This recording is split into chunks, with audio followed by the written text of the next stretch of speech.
Thank you so much. And thank you guys all so much for having me back here this year. I'm excited to be back here in Harrington with y'all. Trade's a really big topic right now. And I know that I work in trade every day and I'm kind of overwhelmed by the headlines. So I just want to make sure that y'all have a little bit more knowledge when you see something on the news about how it might impact you and how it also might impact the market. So with that, let's talk trade. So just for a primer, over 20% of all U.S. agricultural production is exported overseas. That's a really high number. And not only is it just that 1 in 5, in my opinion, well, not in my opinion, as a fact, there's some interesting parts of trade that benefit the farmer. So I used to live in California, and for instance, cherries, they get a huge value add in foreign markets as they can in the United States.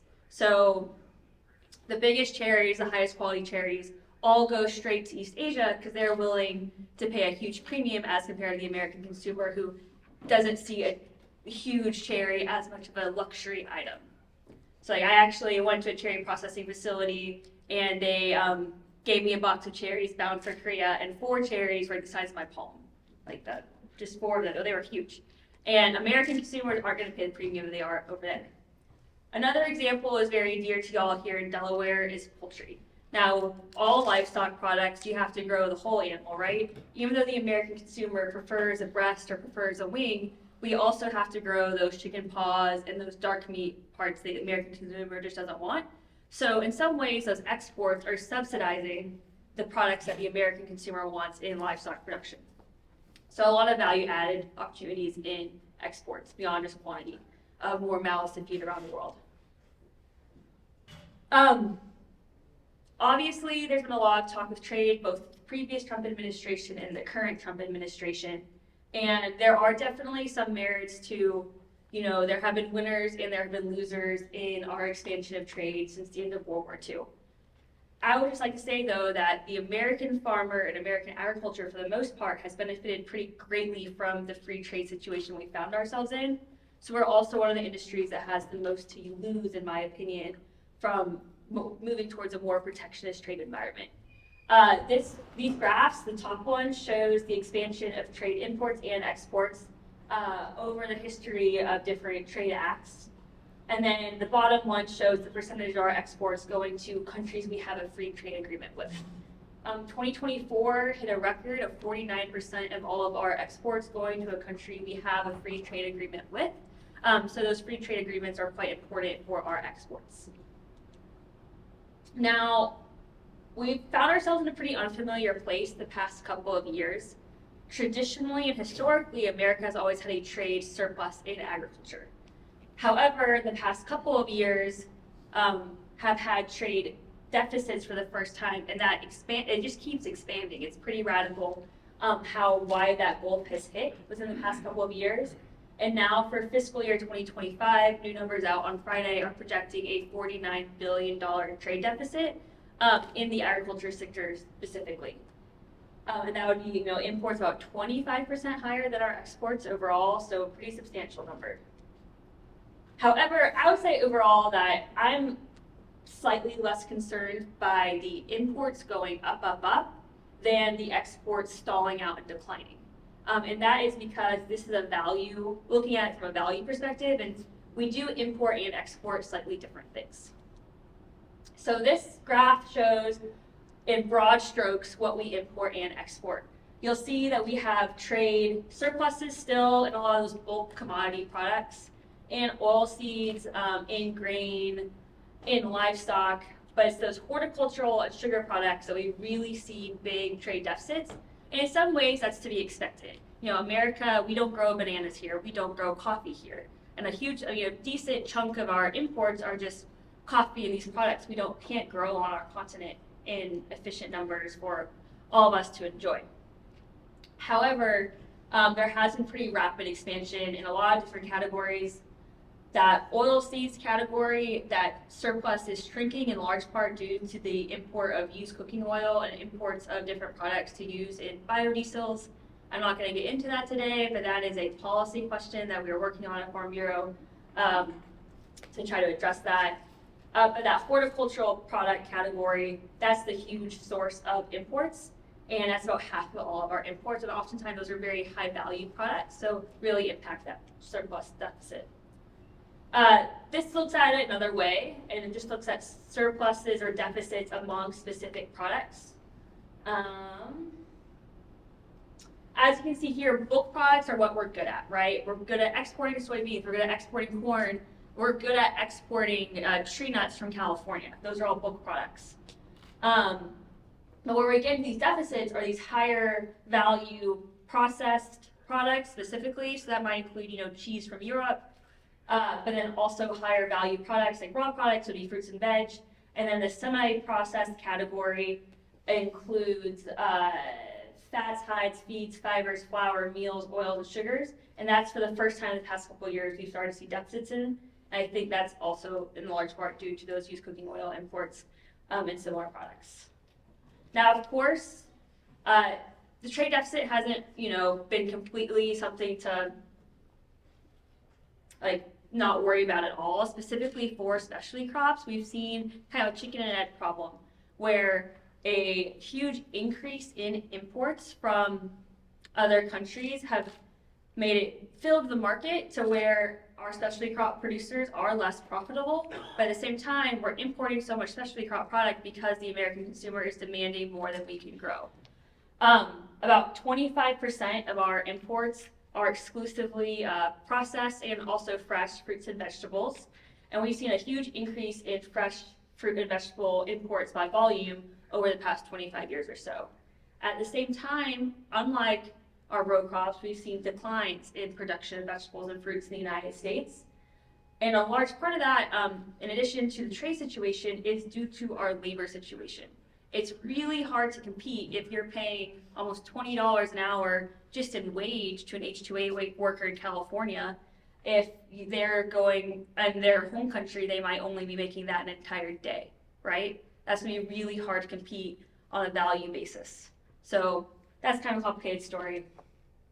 And overall, kind of why we're seeing this deficit is for several reasons. A strong US dollar does not help, and our dollar has gotten stronger over time. And that kind of hurts us two ways. It both makes our exports a lot more expensive for consumers in other countries. So especially when we've seen the real collapsing against the US dollar, it's going to make those Brazilian soybeans even cheaper, right? At the same time, it makes our consumers richer when we're importing. So as, if you had small kids, you go through a lot of berries, is what I've heard. I don't have kids yet, but I heard you spend a lot of money on berries. You can buy more and more berries from South America if your US dollar is stronger. Like 10% of my income, buddy. Yes. And that's an economist talking. Yeah. We also haven't had a new free trade agreement since with a new country. So we've had USMCA and some other ones. But those were just renegotiations of previous agreements with previous countries. But we haven't had a new FTA with a new country since 2012, which is almost 13 years ago. So we've kind of seen declining market access.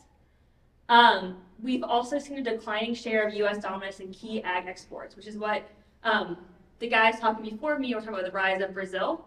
So these two graphs show corn and soybeans as a percentage of exports. And even though we've exported more and more corn and soybeans over time, our market share worldwide has been declining. So there's just more alternatives in the market. And then, of course, we also have a threat of tariff wars to come, which is what I'll be diving into more deeply in a second, where agricultural products will be a key target for retaliatory tariffs. That's for a couple of reasons. I think other countries see farmers as politically active, as political targets for retaliatory tariffs. You'll always see, because we have Senator McConnell from Kentucky, bourbon is always on the retaliatory tariff list because they see that as a political pressure point.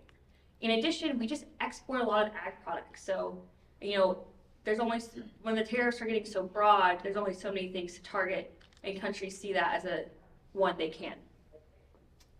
But at the same time, there are some opportunities with, I would say, tariff uncertainty in terms of market access agreements. So we might be able to see one-offs, especially for smaller commodities, on those phytosanitary or technical barriers to trade. Those are what hold up market access in a ton of markets. So we might see wins there.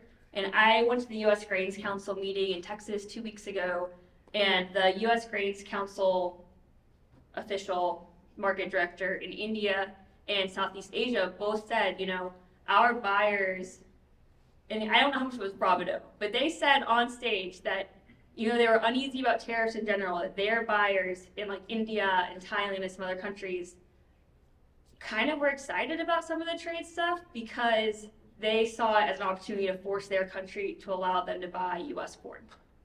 So take that with what you will, but I did think at least there's a little optimism from them on that topic.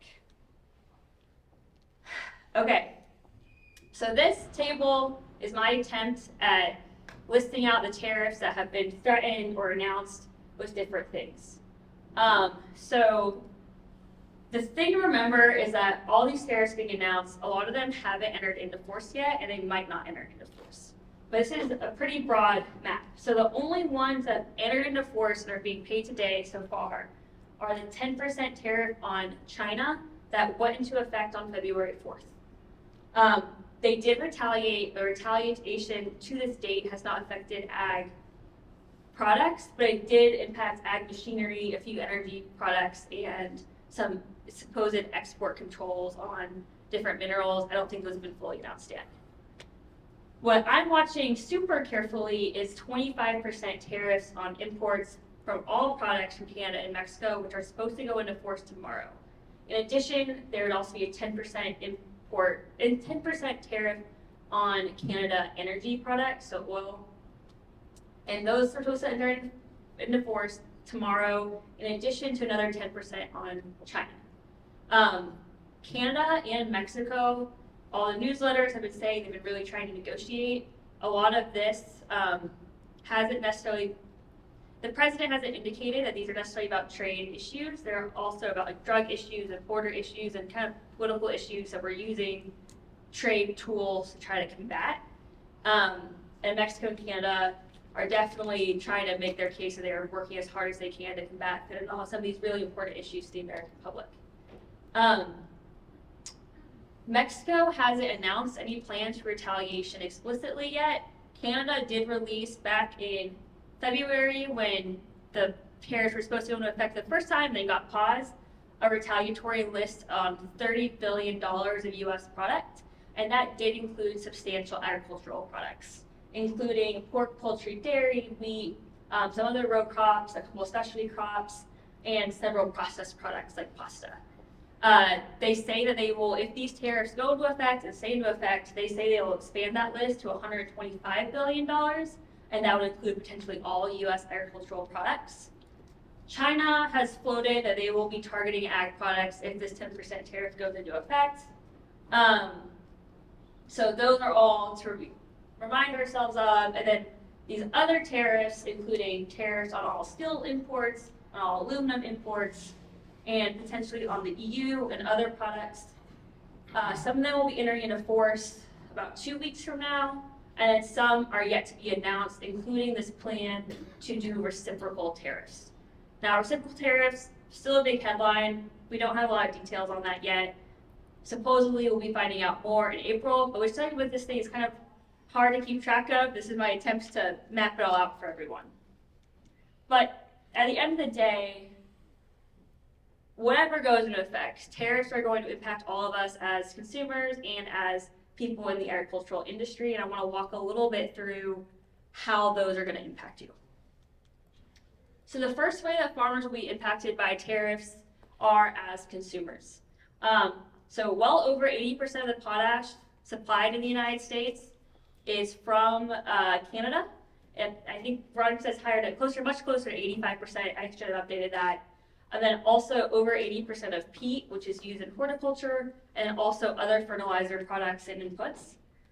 In the Midwest, a lot of Midwest refineries rely on Canadian oil, which will face a 10% tariff. And oil refineries are calibrated to the specific type of oil they're used to refining, right? So they can't switch it. So if they're importing the heavy tar stuff from Canada, they can't switch it to US sweet crude quickly. They're going to have to continue to import those Canadian oils if they intend to keep the refinery open. On the livestock front, we import over 6 million live pigs and piglets from Canada and over 1 million live cattle from Mexico in 2024. So that could have some impact on the ranchers and farmers in the Midwest and the Southwest as well. And then it's also going to affect equipment. So if we're putting more tariffs on steel and aluminum, it's going to eventually come down to farm equipment. I just pulled the data for light duty trucks is available online. And so for a 2024 Chevy Silverado, 37% of the truck is built in the US or Canada, and 36% is built in Mexico. So these supply chains are super integrated. Oftentimes with the product crossing the border several times, it's going to drive up prices. The second way farmers will be impacted are on our exports. So as I was mentioning earlier, retaliatory tariffs are a real threat. 47% of 2024 ag exports went to Mexico, Canada, and China alone. And this has some more details about those retaliatory tariffs Canada has announced. It's also going to disrupt supply chains. We've had some growers in our offices from Maine who are potato growers, and their only potato processing facility is on the Canadian side of the border, right? So we're going to export our potatoes from Maine to Canada, so they face a retaliatory tariff there potentially.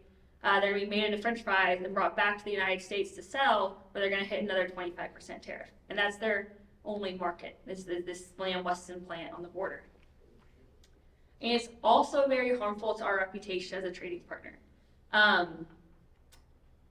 This is coming from the Canadians, so they might be trying to hype themselves up a little bit, but I saw the Canadian ag attachés at the Ag Outlook Forum last week, and they said that their mom had sent them the grocery store flyers from their hometown, and it's explicitly telling people how to not buy American. And additionally, Farm Bureau owns some farm shows in like Minnesota and North Dakota, and we're having Canadian like equipment manufacturers and Canadian service suppliers pull out of our conference as vendors. So it's definitely going to hit our relationship with these countries, which are pretty important to exports as well. And then the third way that farmers will also be impacted is that all the macroeconomists out there say that if we put these tariffs on, our dollar is going to get even stronger. And as I explained before, stronger dollar, not great for exporters. And then lastly, on the current tariff situation, I just want to underline that 2025 is not 2018. The tariffs being threatened right now are much broader than what was done in 2018, much, much broader. The Biden administration kept most of those trade tariffs that we had put into place in the 2018 trade war in place. I think the market's kind of gotten used to them. But the things that we're throwing around right now are much broader in scope. They're not really comparable. It's going to kind of potentially, if they were to all go into place, which I don't know if any of us think they're really all going to go into place, but you have to take it seriously, right? Think through what's going to happen. It would change our economy in pretty interesting ways. I don't think we've necessarily been able to even think of them all through yet. There's also a lot more options in the market. Brazilian corn and soybeans have expanded quite a bit since the 2017-18 year before the previous trade war. There's more corn and beans in the market. There has been talk again of market facilitation payments, but I put a question mark there because they're not guaranteed, right? Secretary Rollins has repeated many, many times that she is willing to do those again. She's talked to Secretary Perdue about how to do it, and there might be an improved process if those payments are made as compared to last time, because they've done it before. So I would say that's a pro, but at the same time, if they're as broad as they potentially will be, there's going to be more dollars needed. We're in a cost-cutting environment. And then also, President Trump's not going to get another term, right? So he's termed out. There might be less political incentive to get payments out the door, right? But at the same time, they have said they're going to happen. So I think they will happen, but there's just, it's hard to hang your hat on that until it's done. And another not so great situation is that we have a more outdated farm bill from the previous time. In 2018, the 2014 Farm Bill did expire, but they passed one without an extension. We're now on our second extension of the 2018 Farm Bill, so we have a more outdated Farm Bill. And then the last threat I want to briefly touch on is one, there's an executive order out from USTR or I don't know if it's an executive order. There's something out from USTR, haven't really dug into it as much as I should have yet, about proposing charging Chinese ships up to $1.5 million to enter U.S. ports. And a lot of the bulk export organizations are pretty concerned about this because U.S. ships, I think, are only 0.2% or something like that of overall ships in the world. And that's a problem. We have got to rebuild the U.S. shipbuilding industry and capacity. However, doing it this way might just hurt our ability to export and import. I don't know if it's going to, you can't just rebuild ships in a year, right? It's going to take time. So this is a way that's kind of harmful to do it, but we'll see what happens. So this is not, have not been very uplifting so far in this presentation. I really apologize for that. But now that we've kind of seen potentially what's out there, I want to walk through a little bit about the current U.S. trading landscape, so we're kind of aware of what products could be impacted by this. So overall, this is a little out of date, but as you can see here, not all crops are impacted by trade the same way. We're in Delaware, so I don't think there's any cotton here. There's definitely no tree nuts, but those are some of the products that have the highest percentage of overall exports. After that, we do have soybeans and wheat are pretty high in the export margin. Corn's quite high and much higher still if you consider livestock. And then also corn and some other products. I think corn's higher than this graph is indicating. And also with broilers and poultry meat, about 16% is exported. In terms of the products that are going to Canada, Mexico, China, there's a really wide range of where these products are all going, right? The category most potentially impacted by the tariffs specifically on those three nations are fresh vegetables, as over 70% of fresh vegetable exports go to Canada. But as you can see here, there's a wide range.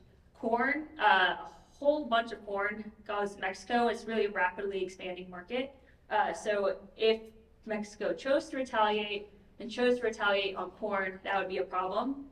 However, at the same time, Mexico is also very dependent on our corn. So maybe that won't impact us. In terms of where we're exporting to, so like I said earlier, almost 50% of our exports in 2024 went to Canada, Mexico, and China. But if we round out the top 10, we would go to the EU, Japan, Korea, Colombia, number 7, they buy a lot of corn, Taiwan, the Philippines, and Vietnam. And about 75% of our exports in general go to those top 10 markets, excuse me. And then if we look at our top 20 ag products exported in 2024 by value, we kind of see again the story that the U.S., we don't really have labor. So we're really good at those bulk commodities that don't require a lot of labor, like soybeans and corn, which combined are about 20% of our exports. Tree nuts, I'd put in a similar category, though they are quite different, where they don't require nearly as much labor as other specialty crops. That's almost 6%. We're also quite good at, livestock products, so beef and pork. And as we go further down, we're still mostly in that intermediate or bulk commodity products in general. And those top 20 products are about 80% of our ag total exports. Now, if we flip it to our import side, you'll see that Canada and Mexico are still our top trading partners and take up an even higher percentage of our exports to those countries. But then we also have a pretty big trading relationship with EU. I live on Capitol Hill in DC, and there's like this pizza restaurant I love. It's very good. But I always feel slightly guilty eating there because they proudly say how they import all their products from the EU. So I feel like that little, those little pizza shops, these bougie restaurant stuff, that's part of our trade deficit, right, with the EU. Or if you've ever been to Italy, if you're ever visiting New York City, you go to Italy. Those are all imported products. So whenever I walk through, I feel a little guilty. Don't buy as much as I maybe would. But yeah, 4 is Brazil, 5 China.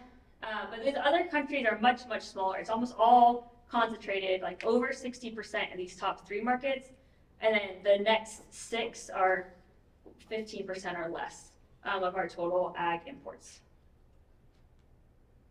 And when we look at where we're importing, kind of remember that previous slide, we're importing a lot of consumer-oriented goods that are pretty high value. So we've got baked goods and pasta, lots of processed fresh fruits and vegetables, 4% is distilled spirits, 5% or so is beer, 3.5% is beer.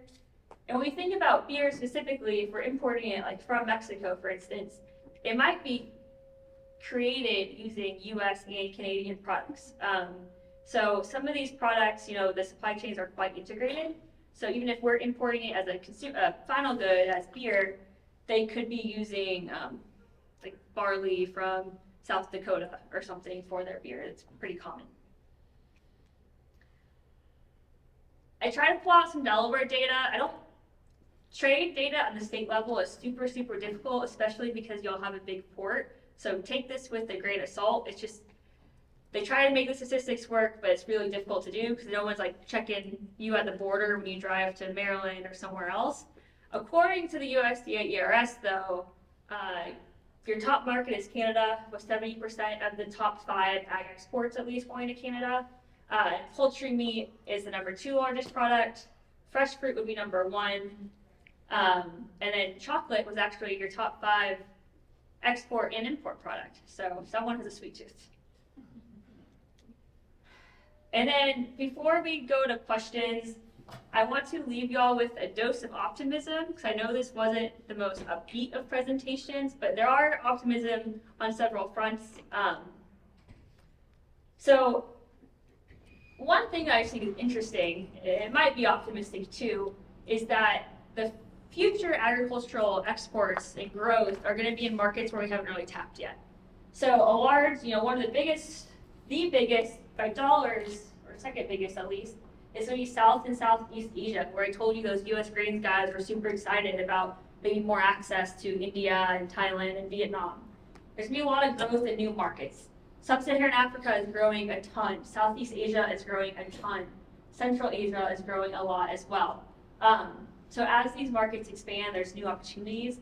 And I think that the USDA has been proactive in this in some ways. They kind of know that we need to get more diverse. And a couple years ago, there was a bipartisan push from the Hill to get the USDA to publish RAP dollars, which was market promotion dollars.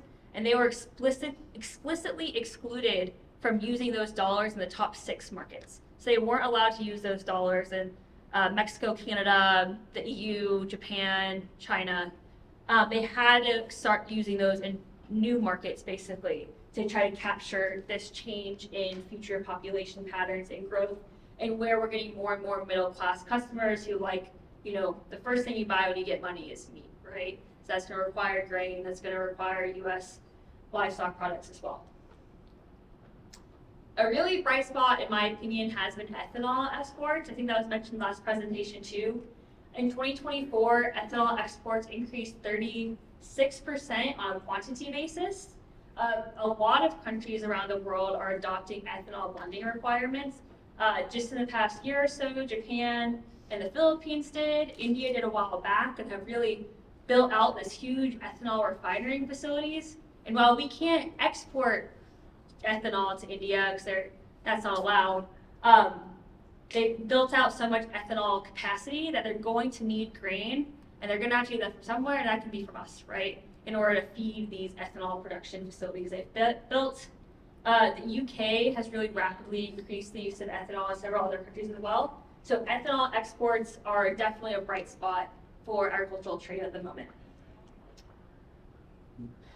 Pork, I think, is another interesting one, where in the past couple of years, the U.S. has overtaken EU as the #1 spot. And we are continuing to see exports expand for pork products. And with that, I have 12 minutes to take questions. And then if there are no questions, I can talk a little bit about the American Relief Act. So, who wants to talk trade? Anyone? Yes, sir. I have a question. John Deere's gonna lay off over 1,000 people, and they're gonna move the factory down to, Mexico. So they're gonna spend $1 million to save $1. But then they're gonna get tariffs when they have to import their equipment back to the United States. So what's their logic? Read that was before the election. Yeah, I don't know if that was. I think they got bullied out as doing that, so maybe that all worked, right? But it's definitely. I agree with you that maybe the manufacturing stuff is gonna be prevented from going back offshore, but at the same time, all these industry groups kind of want, not industry groups, but industries want certainty, right? So they're not going to build capital investment in the United States either unless they're certain of the trade situation, because they have to get their inputs from somewhere, and they have to know that if these tariffs get placed, they're going to be in place to where it's worth building new facilities. But there have been massive John Deere layoffs. There was just new ones announced in Ankeny for cotton like pickers this week. But I think that's also a product of the down ag economy. No one wants to buy new equipment right now. Well, yes. Yes, sir. Is there no justification, or is there no willingness with either party to eliminate the imports of the cooking oil from South America?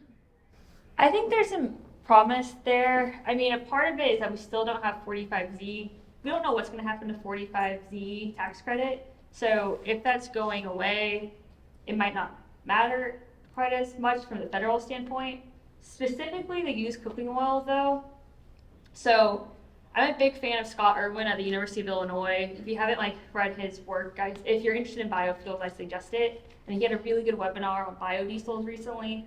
And he's a big believer, and I agree with his analysis that for biodiesel specifically, the only thing that really matters for quantity is the RFS RVO.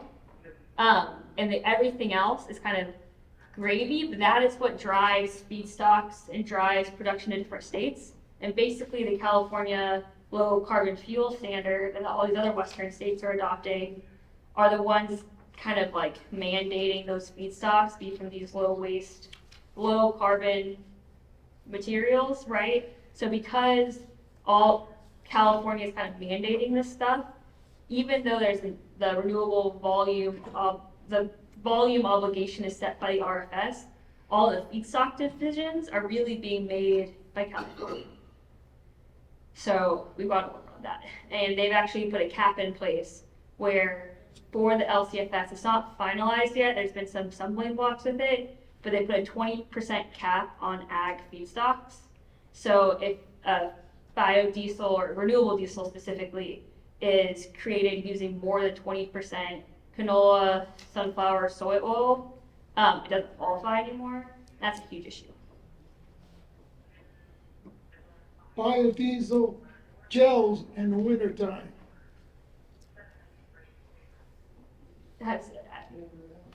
Yeah. You can fix that with that. Yeah, additives takes care of. Yeah.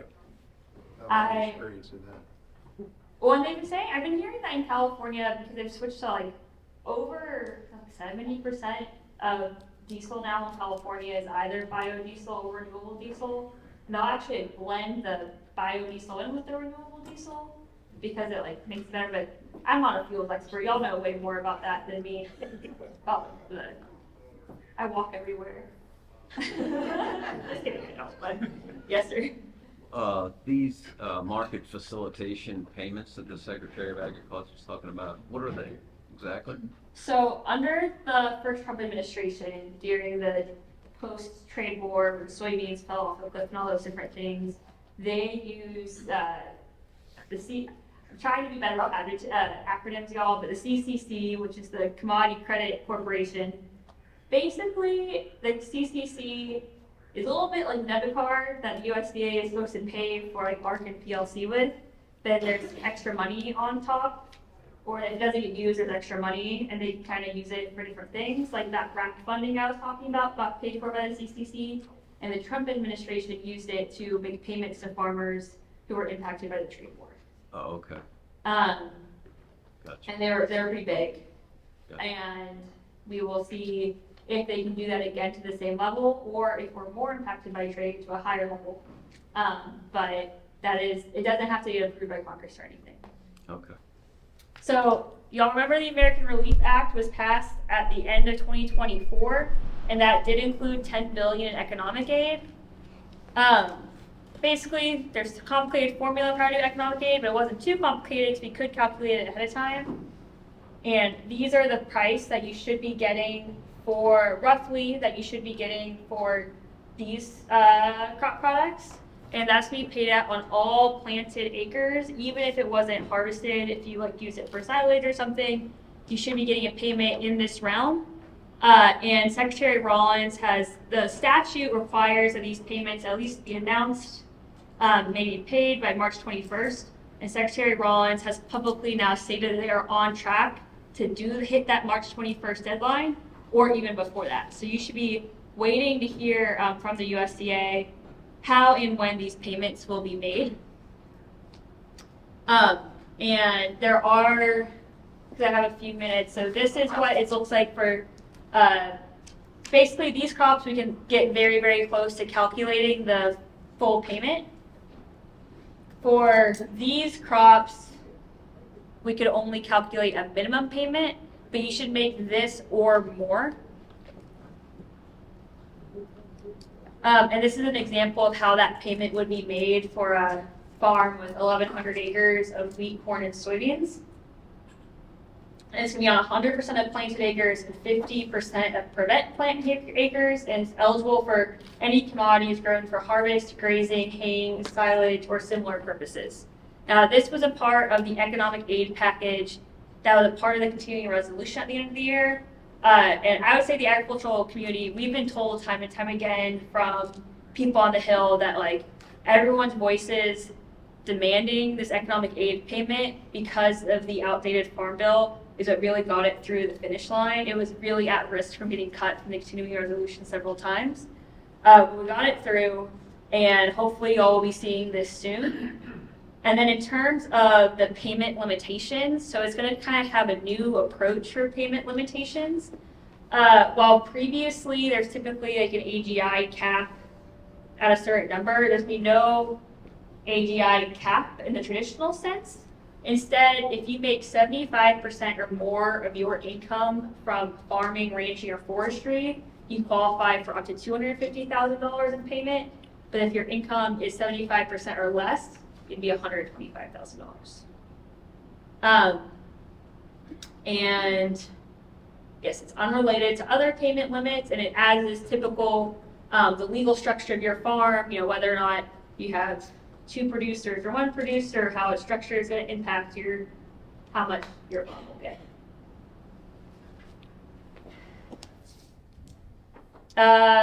So yeah, does anyone have any questions about this economic aid payment? Okay, so with that, I am ready for Veronica to come up, right? I know that Nate's probably going to come up and introduce her, but thank you guys for having me.